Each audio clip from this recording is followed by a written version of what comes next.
Olá pessoal, meu nome é Natália, eu sou a Alex. Estamos representando o terceiro ano lá da Escola Padre Luiz Gonzaga, que fica localizada em Araripina, Pernambuco. Esse é o quinto desafio do torneio virtual de ciência, que o assunto é matemática.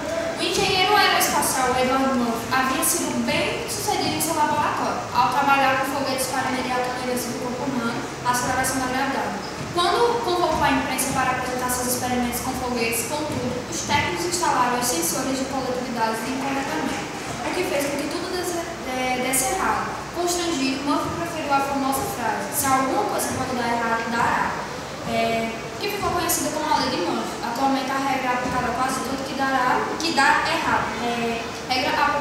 Regira a probabilidade de fracasso. Bom, existe uma história entre a população. Muitas das pessoas afirmam que se você tiver, por exemplo, você lançar um pão, um amparo dele tiver com manteiga, se você lançar, uma probabilidade muito grande vai acontecer com que caia essa parte da manteiga em contato com o chão. Isso é o que muitos afirmam. Então a gente já fez esse experimento 4 vezes antes, essa é a quinta vez, e vamos mostrar a vocês a probabilidade de isso pode acontecer ou não, se é verídico ou não a história.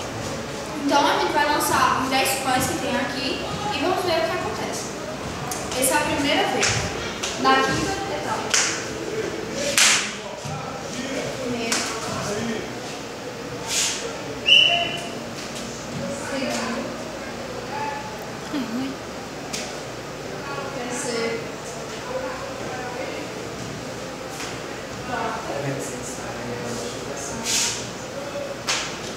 Pra cima,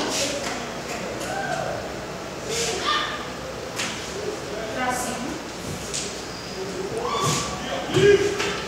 pra cima, pra baixo,